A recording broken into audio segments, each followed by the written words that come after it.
পশ্চিমবঙ্গের বিধানসভা নির্বাচনে ভোট গণনাকে কেন্দ্র করে এবার চরম অপমানিত হতে হলেন সাংসদ দীপক অধিকারী ওরফে অভিনেতা দেবকে। কেন এই অপমান, কেন এই এত কটূক্ষ কথা শুনতে হলেন দীপক অধিকারী ওরফে অভিনেতা দেবকে? চলুন বিস্তারিত।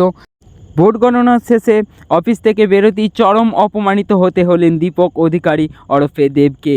কারণ গরু চোর, কয়লা চোর, গম চোর বলে অপমান করলেন বিজেপি দলের কর্মীরা।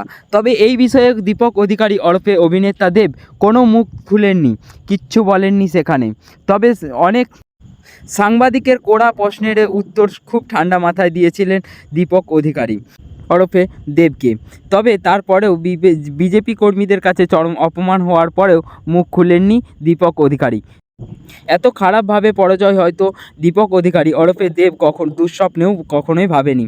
তবে বিজেপি কর্মীদের এই কুটক্ষ কথা হয়তো দীপক অধিকারী ওরফে দেবকে অনেকটাই মানসিকভাবে ভেঙে ফেলেছিলেন। এখানেই চুপচাপ তার লুক দেখা গেছে, খুব মানসিক টেনশনে রয়েছেন দীপক অধিকারী ওরফে দেব। শুধু দীপক অধিকারী ওরফে দেব এদেরকে নয়, মমতা, অভিষেক, পাশাপাশি রাজ চক্রবর্তী, সোহম, এদেরকেও চরম অপমানিত হতে হয়েছে বিজেপি কর্মীদের কাছে। এই বিষয়ে কোনো মুখ খুলেননি দীপক অধিকারী, রাজ চক্রবর্তী, সোহম, অভিষেক।